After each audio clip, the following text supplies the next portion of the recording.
how to enable or disable screen capture, full screen previews on the iPhone 17 or 17 Pro or Pro Max. First, let's go back to the home screen. And on the home screen, tap on Settings. Then in Settings, we scroll down and tap on General. After that, scroll down and tap on Screen Capture. At the top here, tap on Full Screen Previews. Tap on the toggle button to switch it off or turn it on.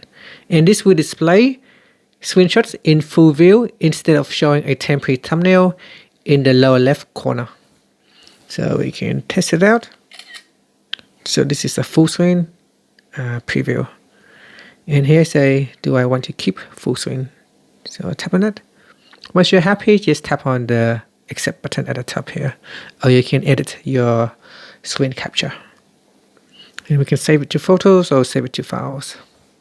And that's it. Thank you for watching this video.